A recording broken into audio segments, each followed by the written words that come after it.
अगर बाबा रामपाल कलयुग में सतयुग ला रहे हैं तो इसका मतलब उनके भगत इस कदर सतवादी होने चाहिए, चाहे राजा हरिश्चंद्र की तरह उनका राज्य क्यों ना छिन जाए, चाहे उनका घर बर्बाद क्यों ना हो जाए, लेकिन अपने सत्य पर अडिग रहें, डटे रहें। अब हरियाणा वाले बेचारे क्या जाने कि बाबा रामपाल की सच्ची भक्ति कहाँ हो रही है, बाबा रामपाल के सच्चे भगत कहाँ हैं। हरियाणा वाले तो केवल इन चंद सतलोक आश्रमों से जुड़े गालीबाज लोगों को देखकर यही सोच रहे हैं कि बाबा रामपाल ने शिक्षा दी होगी, बाबा रामपाल भी ऐसा ही होगा। लेकिन भाई हरियाणा वालों, आपको बता दें 2014 बरवाला कांड के बाद जब बाबा रामपाल जेल चले गए थे, उसके बाद पीछे से उनकी संगत दो भागों में बट गई थी। आज भी बाबा रामपाल की संगत दृढ़ता से दो भागों में बटी हुई है। एक भाग सतलोक आश्रम जिसे बाबा रामपाल का कलयुगी घटिया नालायक परिवार हैंडल करता है, और दूसरा भाग जिसको साध संगति कहते हैं, जिस साध संगति में बैठकर मैं आप लोगों को संदेशा दे रहा हूं। तो बाबा रामपाल के जेल जाने के बाद बाबा रामपाल के परिवार के और सतलोक आश्रम कमेटी के घटिया मंसूबों को देखकर, उनके कार्यों को देखकर, जो बाबा रामपाल की मर्यादा तुड़वा रहे थे, हम हजारों भक्तों ने यह फैसला किया कि जब तक बाबा रामपाल हिसार जेल से बाहर नहीं आ जाते हैं, हम किसी भी आश्रम में नहीं जाएंगे और बाबा रामपाल के परिवार की चापलूसी अन्य भक्तों की तरह नहीं करेंगे। अलग से हमने एक संगठन बनाया जिसको साध संगति का नाम दिया। आज हम दृढ़ता से उसी साध संगति से जुड़कर अपने घर बैठकर मर्यादा में रहकर अपने गुरु परमेश्वर की पूजा कर रहे हैं। हम आज भी इन सतलोक आश्रमों में नहीं जा रहे, क्योंकि इन लोगों ने बाबा रामपाल के जेल में रहते सहते हम सभी साध संगत वालों को बाबा रामपाल के पास में हम लोगों की झूठी शिकायतें भेजकर गुरुद्रोही घोषित करवा रखा है। और जेल में बैठकर बाबा रामपाल ने अपने परिवार के कहने पर हमें कई बार गुरुद्रोही की संज्ञा दी। इसलिए हम उस समय तक इन सतलोक आश्रमों की तरफ थूकना भी पसंद नहीं करेंगे जब तक हमारे पूज्य गुरुदेव बाबा रामपाल जी इस मुद्दे पर अपनी चुप्पी ना तोड़ दे, जब तक बाबा रामपाल नीर खीर का निबेरा ना कर दे कि वास्तव में गुरुद्रोही कौन है और गुरुमुखी कौन है।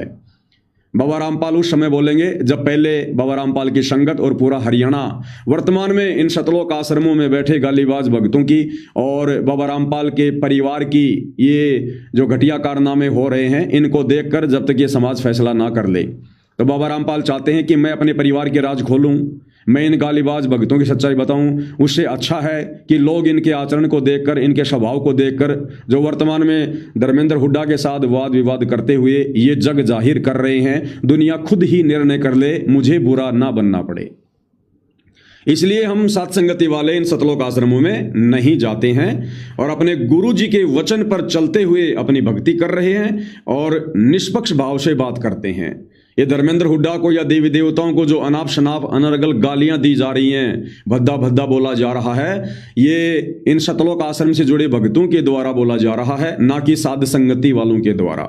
हम साध संगति वाले तो कभी कोई कमेंट्स भी नहीं करते हैं, हमारे पास में इतना फालतू समय नहीं है और ना हमारे गुरु ने इस प्रकार की कोई शिक्षा दी है। हमारे गुरुदेव भगवान ने हमें क्या शिक्षा दी है? हम देवी देवताओं की साधना करते हैं, हम देवी देवताओं का सम्मान करते हैं। हमारे गुरु ने कभी भी देवी देवताओं का मजाक बनाना, गालियां देना, इस प्रकार की शिक्षा हमें नहीं दी है। आपको बता देता हूं, अभी जो इन आश्रमों में बाबा रामपाल से मिलने हरियाणा के लोग आते हैं और बाबा रामपाल किस प्रकार से अपने भक्ति के विषय में उनको बताते हैं। बाबा रामपाल खुद कहते हैं कि सर्वप्रथम हमारे से जो जुड़ता है, जो नाम उपदेश लेता है, हम उसको ब्रह्मा विष्णु महेश का, माता दुर्गा का और श्री गणेश जी का, शंकर पार्वती का, विष्णु लक्ष्मी जी का मंत्र जाप करने के लिए देते हैं। और ये तीनों देवता हमारे लिए बहुत आदरणीय हैं, सम्माननीय हैं। और जब तक ये बाबा रामपाल की भक्ति चलेगी, तीनों देवताओं की साधना भी बराबर चलेगी। इन देवी देवताओं से हम दूर नहीं हट सकते। हालांकि देवी देवताओं की भक्ति करने से मुक्ति नहीं होगी, लेकिन मुक्ति के मार्ग में, मोक्ष के मार्ग में ये देवी देवताओं की साधना बहुत सहयोगी है। तो हरियाणा वालों, आप इन गालीबाज भक्तों की गालियों को देखकर जो देवी देवताओं को, हिंदू संतों को टारगेट कर रहे हैं, धनाना कांड करवाने के लिए, बाबा रामपाल को फिर से जेल भिजवाने के लिए, हरियाणा में सांप्रदायिक दंगे फैलाने के लिए, आप बाबा रामपाल के इस घटिया कलयुगी परिवार को देखकर या आश्रम कमेटी को देखकर या चंद गालीबाज भक्तों को देखकर बाबा रामपाल को गलत ठहराने का निर्णय ना लें, अन्यथा भविष्य में आप बहुत बड़ा धोखा खाएंगे। बाबा रामपाल को जानना है, पहचानना है, उनके विचारों को जानना है तो बाबा रामपाल के सत्संग सुनिएगा, आपकी आंखों से आंसू नहीं रुकेंगे। तो क्या कुछ बाबा रामपाल कह रहे हैं हिंदू देवी देवताओं के विषय में, ब्रह्मा विष्णु महेश की साधना के विषय में। कितना आदर और सम्मान करते हैं बाबा रामपाल इन देवी देवताओं का, ब्रह्मा विष्णु महेश का। सुनिएगा आप जी क्या कह रहे हैं। आप मेरा जो ज्ञान समझो, ज्ञान समझिएगा, फिर पूरा जब नाम दियो, नाम लेके पीछे हटना फिर ठीक नहीं, चाहे वो 6 महीने लेट कर दो। रिक्वेस्ट आपसे, रिक्वेस्ट है। गुरु एक टीचर है, मैं एक गुरु हूँ, टीचर हूँ। अध्यात्म हमारा सिलेबस है, तुम दाना दाना गिनूंगा, आपको बताऊंगा। आप मेरे बच्चे हो, स्टूडेंट। ब्रह्मा विष्णु महेश 3 लोग की महापावर है। हम पहले सबसे पहले इनका नाम लेते हैं। ब्रह्मा सावित्री, विष्णु लक्ष्मी जी, शिव पार्वती जी, गणेश जी और दुर्गा जी। ये 5 नाम पहले रटने पड़ेंगे 4 महीने लगातार, डेली 108 मंत्र, 108। उसके बाद आपका दूसरा मंत्र, ये है हिंदू पूजा। नेक्स्ट होगी सनातन पूजा। जो प्रथम मंत्र बाबा रामपाल देते हैं, उन प्रथम मंत्रों में ब्रह्मा विष्णु महेश की साधना, देवी दुर्गा की साधना, गणेश जी की साधना करनी पड़ती है।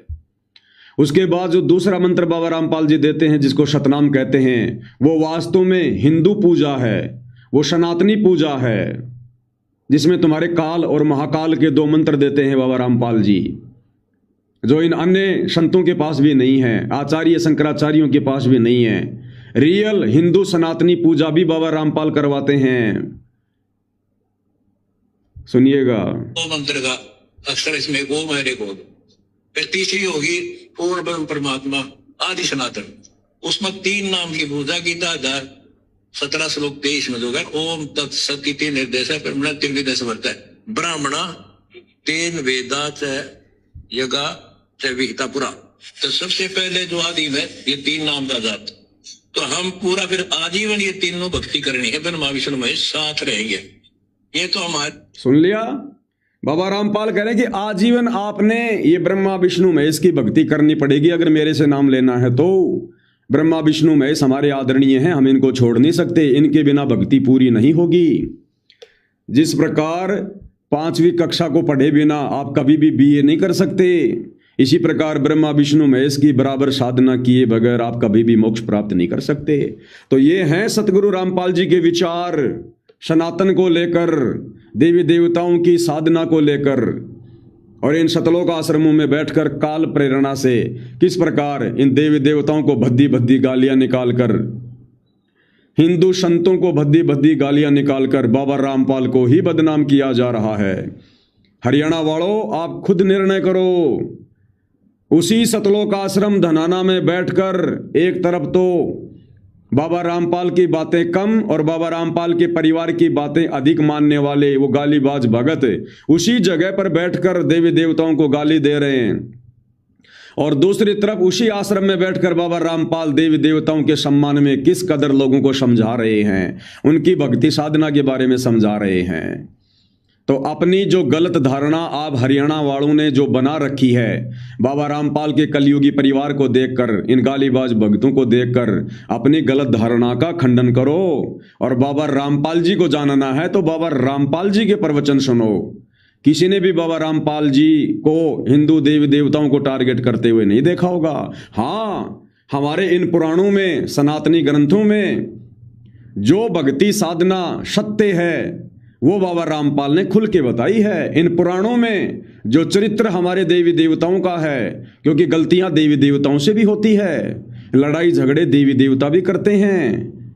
राक्षसों का गुरु है शुक्राचार्य, देवताओं का गुरु है बृहस्पति। अपने अपने गुरु की साधना करके, भक्ति इकट्ठी करके, और ये देवता भी आपस में लड़ाई करते हैं राक्षसों के साथ में। कभी राक्षस जीत जाते हैं, कभी देवता जीत जाते हैं। तो ये आग 21 ब्रह्मांड में हर जगह लगी हुई है। तो गलतियां देवी देवताओं से भी हुई हैं, और इन पुराणों में जहां जहां वो बातें लिखी हैं जो सत्य हैं, वो बातें बाबा रामपाल ने खुलकर सभ्य तरीके से समाज के सामने रखी हैं, लेकिन गालियां निकाल कर नहीं। आज मेरे ऊपर एक धब्बा लगा रखा है, मैं हिंदू विरोधी पुराण। मैं जो ज्ञान देता हूँ गीता वेद पुराणों से, महाभारत रामायण से, अगर इन में जो लिखा ज्ञान है वही हिंदू विरोधी है तो वो तो फिर हम सारे भी विरोधी हो गए। कहते हैं कि धर्मगुरुओं के खिलाफ बोलते हैं, धर्मगुरुओं को पखंडी आप बता देते हो, इसीलिए शायद हिंदू धर्म के दुश्मन आपको बता देते हैं। पाखंडी नु कहता हूँ, जब गीता वेद पुराण छोड़ गए, अन्य दंत कथा सुनाओगे और पाखंडी है। जैसे हमारा एक सिलेबस है, हम टीचर हैं, गुरु जो होता है टीचर है जी, वो तो कह के टीचर है, या दातम के टीचर हम। दो टीचर सिलेबस से बाहर पढ़ाता है तो क्या कहोगे, मूर्ख है, बकवाद कर रहा है, विनाश करेगा बच्चों के भविष्य का। ब्रह्मा विष्णु महेश तीन लोग की महापावर है। हम पहले सबसे पहले इनका नाम देते हैं, ब्रह्मा सावित्री, विष्णु लक्ष्मी जी, शिव पार्वती जी, गणेश जी और दुर्गा जी। ये 5 नाम पहले रटने पड़ेंगे 4 महीने लगातार, डेली 108 मंत्र, 108। ये है हिंदू पूजा। नेक्स्ट होगी सनातन पूजा, वो 2 मंत्र का अक्षर इसमें गो मैंने को। फिर तीसरी होगी पूर्ण ब्रह्म परमात्मा आदि सनातन, उसमें 3 नाम की पूजा। गीता 17 श्लोक 23 में होगा, ओम तत्सती निर्देश है। ब्राह्मणा तेन वेदा च यगा च विहिता पुरा। तो सबसे पहले जो आदि में ये 3 नाम का जात, तो हम पूरा फिर आजीवन ये तीनों भक्ति करनी है। ब्रह्मा विष्णु महेश साथ रहेंगे।